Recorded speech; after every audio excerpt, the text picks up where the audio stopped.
做過練習嗰啲都要溫習下啦。我哋做過練習嘅呢個 chapter 都，我自己溫習下好冇？冇問題，我影咗。OK。咁啊，彈性需求有乜影響啊？呢3個因素影響個彈性需求咯，係嘛？替代品多唔多啦？一啲所謂嘅佔收入百分比多少啦？時間消逝嘅問題啦，個情況，時間消逝嘅情況啦。佢都係重溫啫，即係介紹下呢3個咩情況啦。即係純粹係佢詳細講少少啫。替代品多少，佔收入百分比多少嘅情況，同埋時間消逝啦。睇呢個位錄，我錄緊啦。呢個位啊。唔係，你睇呢個。OK。我影咩睇？我唔踩咁又唔識。OK， 第4課啦 ，production 生產。呢啲需要記啦，需要做乜？跌親啊！小心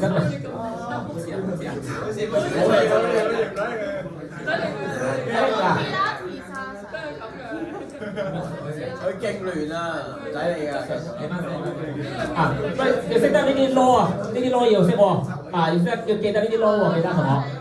呢啲 law 要自己背啦。即係阿 Sir 會提你㗎啦。呢啲 law 要自己記得啦。咩係 law of diminishing marginal return 咧？呢啲要識喎。咁提下你哋啦。咁呢啲 law 啦，要識得咩係邊際報酬遞減定律咧？其實就係話我哋人多手腳亂，請得越多人，最後會遞減翻個邊際產出咯個情況。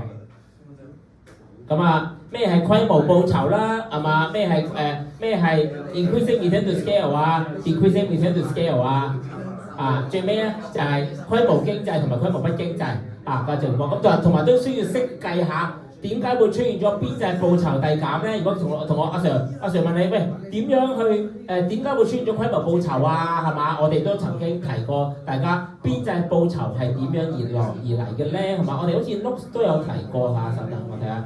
我哋嘅 notes 都有提過嘅，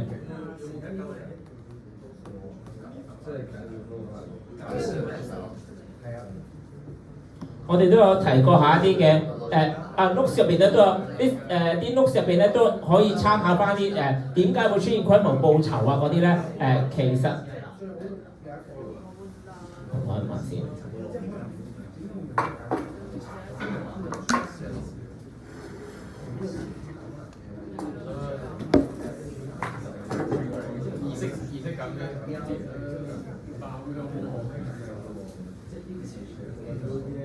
大家等緊啲咩？大家係咪等緊我出場？搶翻手。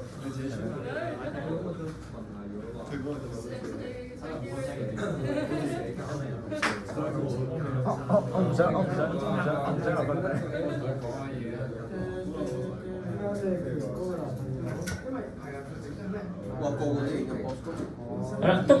呢啲都要識計喎，同我開埋呢個俾你啦，好冇？呢個咧呢啲都要識計下啦，咩規模報酬呢啲即係咧我哋屋入邊㗎，其中一張 slide 咧都講到話咩 marginal product 點解會出現規模報酬係嘛？喂，可能初頭升完跌翻落呢啲都要識得，呢啲都要識得嘅，好冇？都要識得計下啦，喂，規模報酬咁先出現咗邊隻報酬遞減定律㗎嘛，係咪？唔係就咁得條 law 㗎嘛，係咪？需要識得計算下呢啲嘅部分啦。啱啱照舊啦，呢啲都係 economy of scale economy of scale 嘅部分啦。第5個啦，成本理論咧知道話乜嘢係固定成本啦，乜嘢係可變成本啦，乜嘢係 fixed cost， 咩係 variable cost， 咩係固定成本，咩係可變成本個情況，同埋乜嘢係 total cost 嘅情況固定、可變同埋總成本嘅一啲主要嘅部分啦嘅情況。咁我哋話記得啦，固定成本有啲咩咧？呢對啦，租金啦，係嘛？機器啦，一啲嘅 furniture 啦，同埋個 decoration 可變成本就係啲咩 coffee bean labor 嗰啲咧，就屬於可變成本嘅部分，好冇？自己留意啦。識得分咗咩係 fixed 咩係 variable 啦。第6課啦，完全見到市場啦。咩係市場咧？首先知道咩係 market 啦。乜嘢係 market 啦？什麼是市場？市場是什麼咧？個情況，大家同學仔都需要有嘅概念啦。跟住啦，有咩特質啦？自己背翻啲特質啦。自己記下啲咩特質特徵有咩唔同嘅特質咧 ？Perfect combination perfect combination 就呢個啦，完全市場嘅特徵啦。跟住壟斷又係啲特徵啦，係嘛？喂，點解壟斷形成同埋我哋仲有啲咩咧個情況？我哋話點解會出現壟斷啊嗰個嘅情況咧？咁啊最尾咧就係寡頭壟斷嘅特徵係啲咩咧？係咩有咩寡頭壟斷嘅特徵啊？自己都記一記啦，呢啲特徵要認識嘅，係咪要認識嘅啲特質啦？寡頭壟斷啊或者係壟斷性競爭啊，係咪特徵都需要認知啊個情況，好冇？呢四個市場結構，阿 Sir 唔會話好複雜嗰啲起碼最基本學過呢科，起碼知道原來我學過呢科，起碼知道呢幾個 item 係啲咩咯？咁佢幾個嘅 market structure 到大家做個 summary， 跟呢個大家溫習方便啲啫。OK， 等大家溫習方便啲啫。OK， 咁啊，跟住啦我哋話去到macro 啦，講到 GDP 啦 ，GDP 有啲咩需要認知咧？我哋 GDP 嘅定義啦，係嘛？我哋所謂嘅 Gross Domestic Product， 我哋所謂嘅 GDP 係什麼咧？係講緊 Market Value of Final Goods and Services produced in an economy in a given time period。呢個就係 GDP 嗰個嘅特徵啦，係嘛？我哋上次都做過啲練習㗎，係嘛？記唔記得討論過啲咩啊？嗰樣嘢計唔計 GDP 啊？呢啲都要知道喎，base on 個定義，你知道佢計唔計 GDP， 呢啲都要識嘅，好冇？我哋會俾翻 answer 你哋㗎啦，自己留意翻啦，係嘛？我哋計唔計 GDP 啊？呢啲嘅情況啦，係嘛我哋話 GDP 嘅定義係啲乜嘢啦？同我自己留心翻啦。OK， 咩係名義，咩係實質咧 ？Nominal 同埋 real GDP 嘅特質係啲咩咧？呢個情況啦 ，nominal 同埋 real 啦。咁失業通脹啦，一樣啦。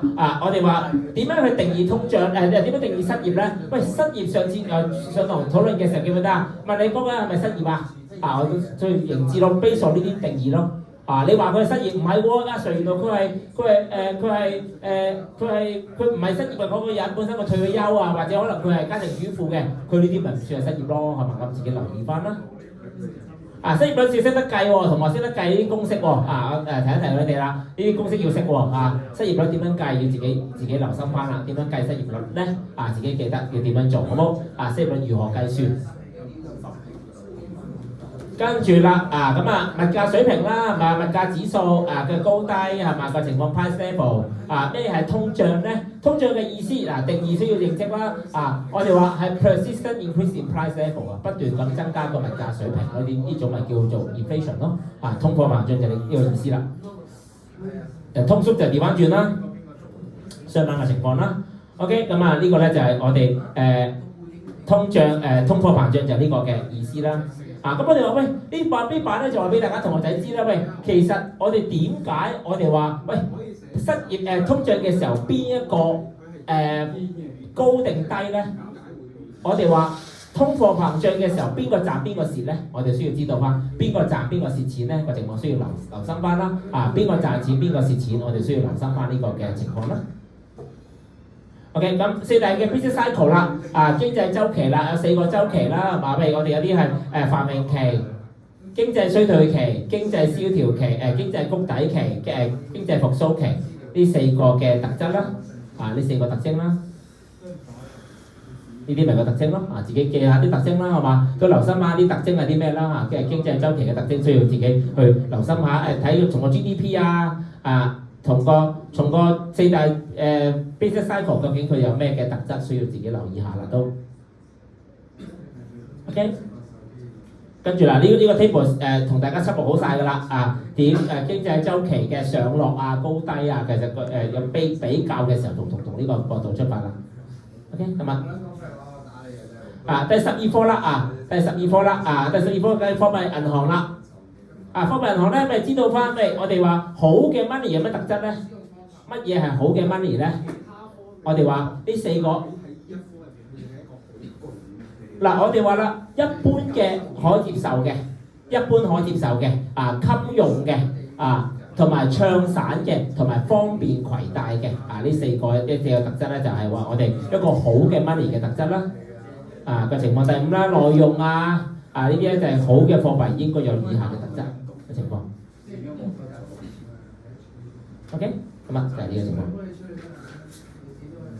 咁咧都提到啦，幾種銀行三級制啊，啱啱都提過咧，啲錢擺到邊啲銀行度咧，好似我哋啱啱 MC 都做過啦，嘛擺得到邊啲銀行體系度咧，我哋可以知道翻屬於咩情況 ，License Bank、Registered License Bank 同埋 DTC 嘅情況。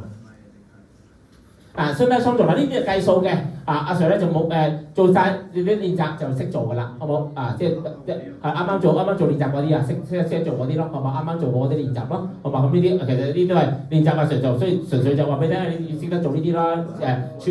嗰個咩啊？政府要求嘅儲備額係幾多係嘛？我哋先話儲備係嘛？用翻嗰個倍數，嗰啲做練習啦，做翻呢啲練習啦，好嘛？翻去做翻啲練習就應該認識點做㗎啦。OK， 係嘛？OK， 有咩 formula 呢啲 formula 即係純粹話俾你聽咩？記得呢啲咩 multiplier 1 over 個 ratio 咯，1 over 嗰個 RR 嗰個 ratio 咯，係嘛？最低儲備率嘅要求咯，咁咧就係知道翻實際嗰個計算嗰個情況啦。OK， 就識得計算嗰個情況啦。OK， 咁最後啦，咁我哋最後兩課咧就係講緊一個我哋所謂嘅國際貿易啦。國際貿易貿易得益有啲咩咧？有啲咩得益咧？貿易上面有啲咩得益，我哋可以獲得咧喺個市場度。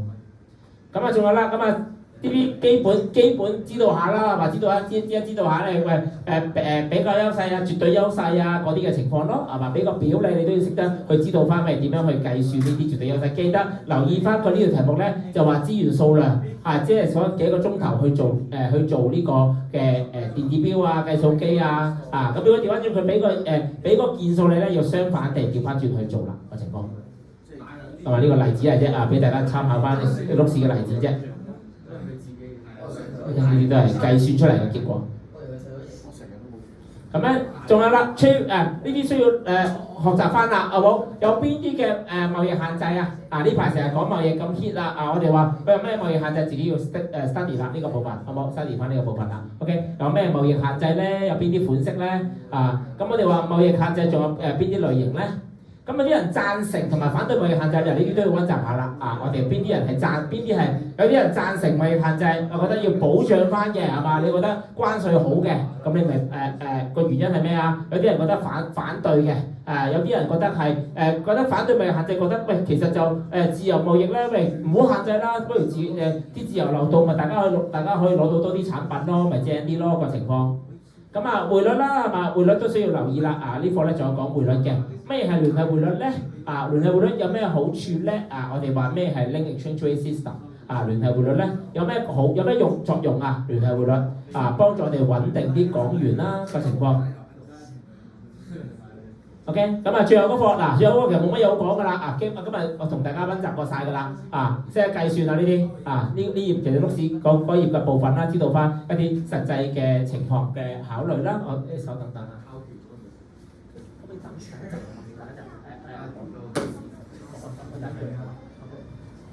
咁呢個部分咧就係計算翻啦，計算翻嗰個嘅呢啲嘅部分啦，cash flow discount factor 同埋識得計打橫成過去呢啲表要識做啦，好冇？啱啱都提過啦，喂打底嗰啲分數自己一定要識啦，呢啲題目啊嘛，阿 Sir 即係一個希望即係盡量做好啲呢個部分啦 present value 點樣計啦呢啲部分啦，好冇？自己留心翻啦，咁呢啲example唔別多講啦，好嘛？其實都係講緊點樣去做呢啲題目啫嘛，好嘛？其實呢啲咪就係今堂同大家 highlight 曬㗎啦，呢個部分。